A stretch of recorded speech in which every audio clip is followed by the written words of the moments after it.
안녕하세요 여러분, 어떤 약사입니다. 저 이런 질문 너무너무 많이 받았어요.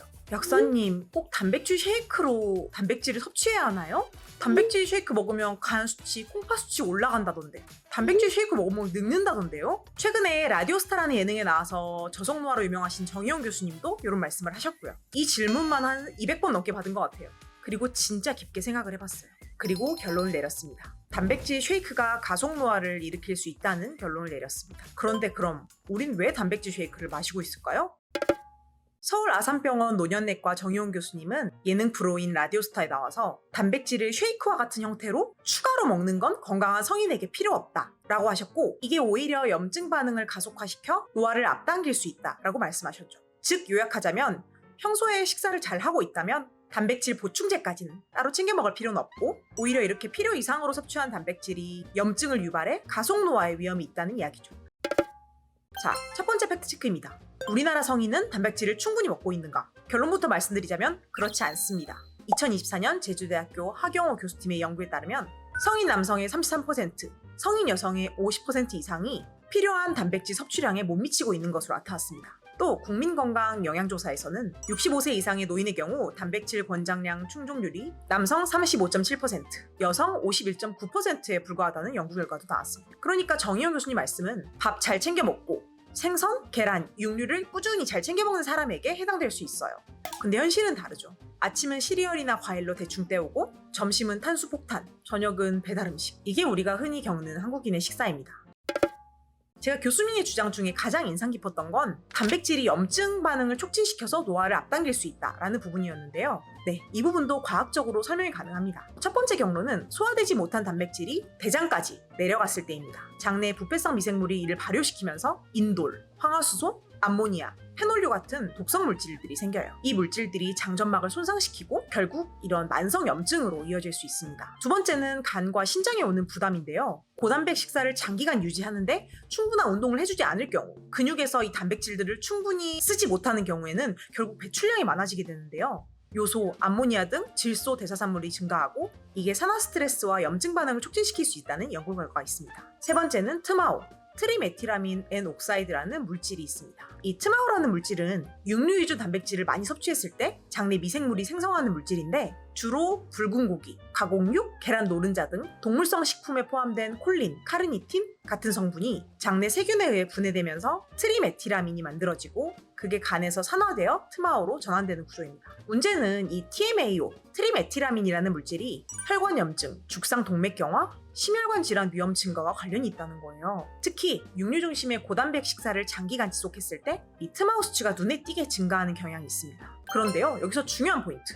단백질 쉐이크와는 결이 다릅니다. 유청단백이나 식물성 단백질처럼 콜린이나 카르니틴 함량이 낮은 이 단백질 보충제는 트마오 생성과는 큰 연관이 없어요. 오히려 자연식품인 붉은 고기, 가공육을 위주로 단백질을 섭취했을 때 트마오 문제를 더욱 신경 써야 합니다. 그래서 이 트리메티라민 이야기를 단백질 보충제랑 매칭시키는 데는 조금 문제가 있어요. 단백질 보충제는 이제 그 자체보다 함께 섭취하는 식단이 이 트마오 생성에 영향을 미친다고 볼 수 있습니다. 그런데 중요한 건요, 이건 어디까지나 지속적이고 과도한 단백질 섭취 시 일어나는 이야기입니다. 우리가 하루 한두 번 단백질 쉐이크 마신다고 바로 염증이 오르고 폭삭 늙어버리는 건 아니라는 이야기죠. 자, 그럼 이제 중요한 질문이 남는데요. 그래도 단백질 쉐이크를 꼭 먹어야 할까요? 이 단백질 쉐이크를 중심에 둔 다이어트 프로그램이 있죠. 바로 박용호 박사님이 만든, 제가 직접 했던 스위치온 다이어트입니다. 이 프로그램이 식사량은 줄이되 단백질은 반드시 충분한 양을 섭취하라고 말합니다. 그 이유가 뭘까요? 우리가 다이어트를 할 때 가장 걱정해야 할 건 체중이 얼마나 줄어드냐가 아니라 근육이 빠지는 거예요. 체중이 빠졌는데 빠진 게 알고 보니 지방이 아니라 근육이었다면 기초대사량도 떨어지고 요요도 오고 건강도 망가져요. 그래서 다이어트 할 때 가장 중요한 건 이 식이 제한을 하면서도 근육량을 유지하는 것입니다. 근데 여기서 문제가 생겨요.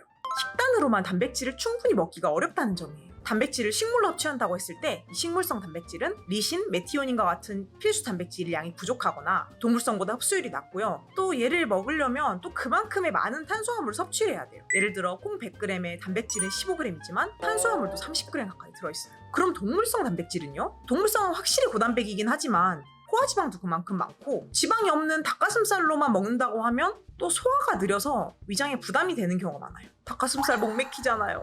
게다가 섭취량을 조절하고 재기가 힘들고 또 조리 시간도 현실적으로 좀 걸리고 다이어트 중 가장 효율적으로 단백질을 섭취하는 방법이 바로 필요한 단백질만 쏙 빼서 섭취할 수 있는 쉐이크의 형태예요.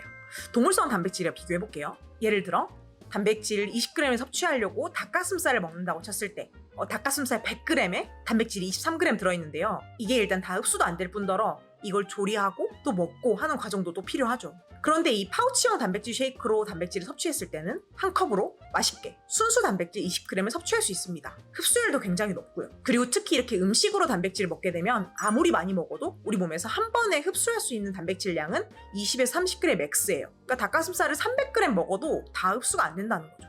굉장히 효율이 떨어지죠.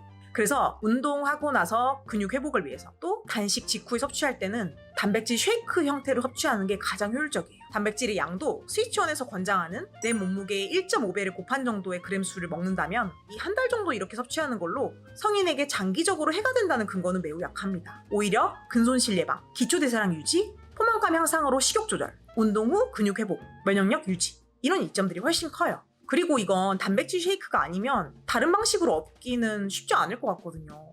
그래서 저는 이렇게 정리하고 싶습니다. 내가 평소 건강한 식사로 단백질을 충분히 섭취하고 있다면 단백질 쉐이크는 선택. 하지만 내가 다이어트 중이라면 또는 근육량을 늘리고 싶다면 식이 제한 중이라면 쉐이크는 전략적으로 가져가야 되는 무기인 거죠. 자, 지금까지 단백질 쉐이크 먹어도 된다, 안 된다에 대한 얘기를 해봤다면 이제 진짜 중요한 얘기를 할게요. 어떤 단백질을 먹어야 할까요? 단백질 쉐이크는 크게 세 종류로 나눌 수 있는데요. 분리유청 단백질, 농축 유청 단백질, 그리고 분리대두 단백입니다. 농축 유청 단백질은 우유의 맑은 부분인 유청에서 추출했는데요.